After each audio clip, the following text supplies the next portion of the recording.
Now let's talk about our course goals. What are we trying to do this term?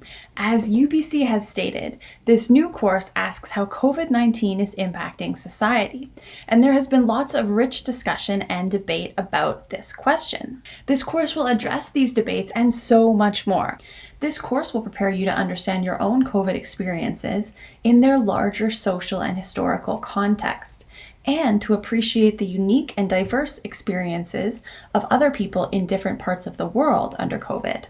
Essentially, you'll get a broader perspective, and this perspective is useful in identifying why things are happening the way they are, and where to put your energy and efforts. The sociological imagination enables us to understand how our experiences are shaped by society, and how we recreate and reshape society through our everyday decisions and actions. After all, what is society if not the aggregated actions of individual people? Because what we do matters, and because we are studying a pandemic while it is unfolding, our class will work on projects that have the potential for immediate community impact. More about this later. By the end of this course, you should be able to explain how COVID-19 has diverse impacts on marginalized groups. A key theme in this course is social inequality. But what makes inequality social in nature as opposed to biological, for example? When sociologists talk about social inequality, they are doing so in a very specific way. Sociologists look at social inequality at a systems level, systems of social stratification. Social stratification is the hierarchical arrangement of large social groups based on their control over basic resources. What do we mean by a social group? This doesn't need to be a formal group. It could be based on any socially significant status.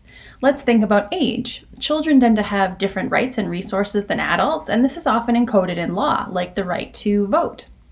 Other socially significant statuses are ability, race, ethnicity, immigration status, the languages you speak, accent, gender, sexuality, and socioeconomic status.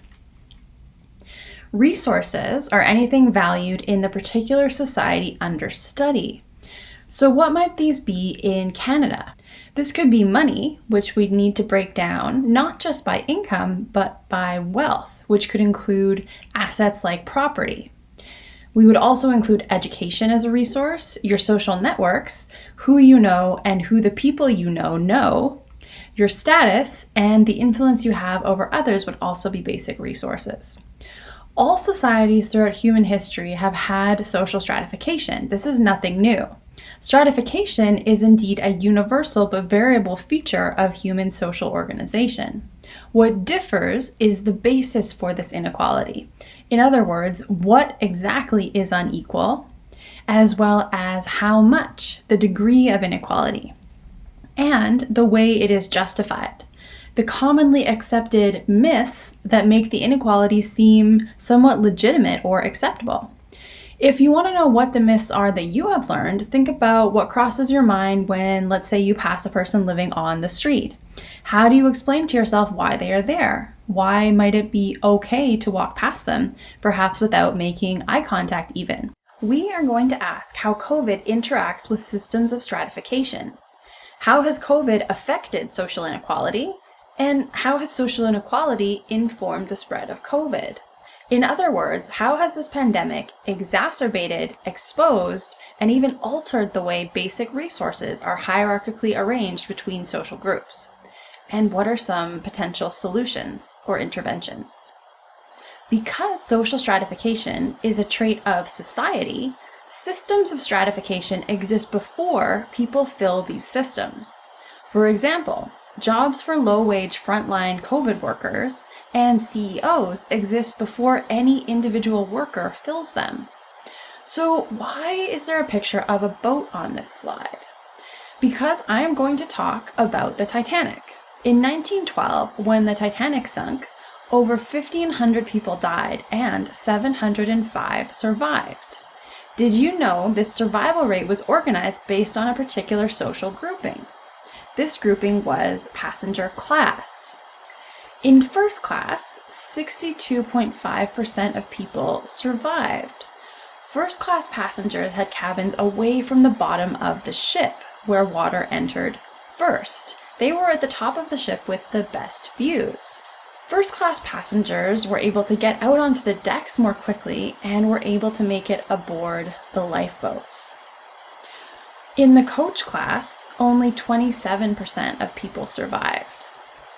And this is not just about class. People in coach class were more likely to be immigrating to build a new life. So here we see class intersecting with other social statuses as well. Keep in mind that we're not studying social inequality at the individual level, we are studying it at the group level. The group is our unit of analysis, in other words.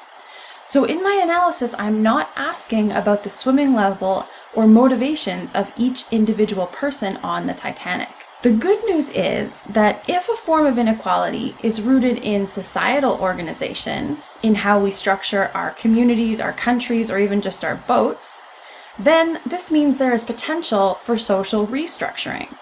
So let's revisit our learning objective. We are going to explain how COVID-19 has diverse impacts on marginalized groups. COVID affects us all, but not in the same way and certainly not to the same degree. So we'll look at COVID and race, thinking about racialized groups and racism under the pandemic. We'll consider anti-Asian racism, particularly in the Vancouver context, with highlights in the articles shown here. Even the language used around the virus is something to take into account.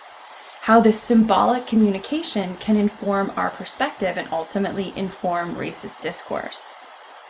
The course also tackles systemic racism against Indigenous people and Indigenous communities in healthcare systems in Canada and around the world. It's particularly important for First Nations to protect elders from COVID. The passing of an elder is an enormous loss to community networks and knowledge passed down generationally. The course will discuss anti-Black racism and how this intersects with health outcomes under COVID. And this is not just a US phenomenon. This is happening in Canada as well. But it is complex and even includes how we collect COVID health data based on racial markers or not. And we'll consider the compounding challenges of state violence and COVID health outcomes in the context of this anti-Black racism. The course asks further about the experiences of COVID for different age groups. The impacts of ageism in society's response are notable under this pandemic. We'll talk about ageism in healthcare research and ask which social groups are included and excluded from COVID clinical trials. We'll highlight in particular care facilities for elders and how they became hotbeds for COVID infection.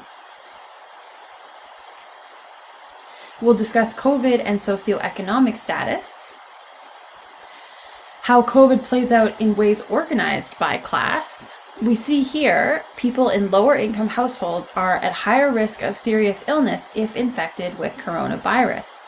So how does one's class affect things like your ability to self-isolate, your ability to work from home, or your ability to access medical supports?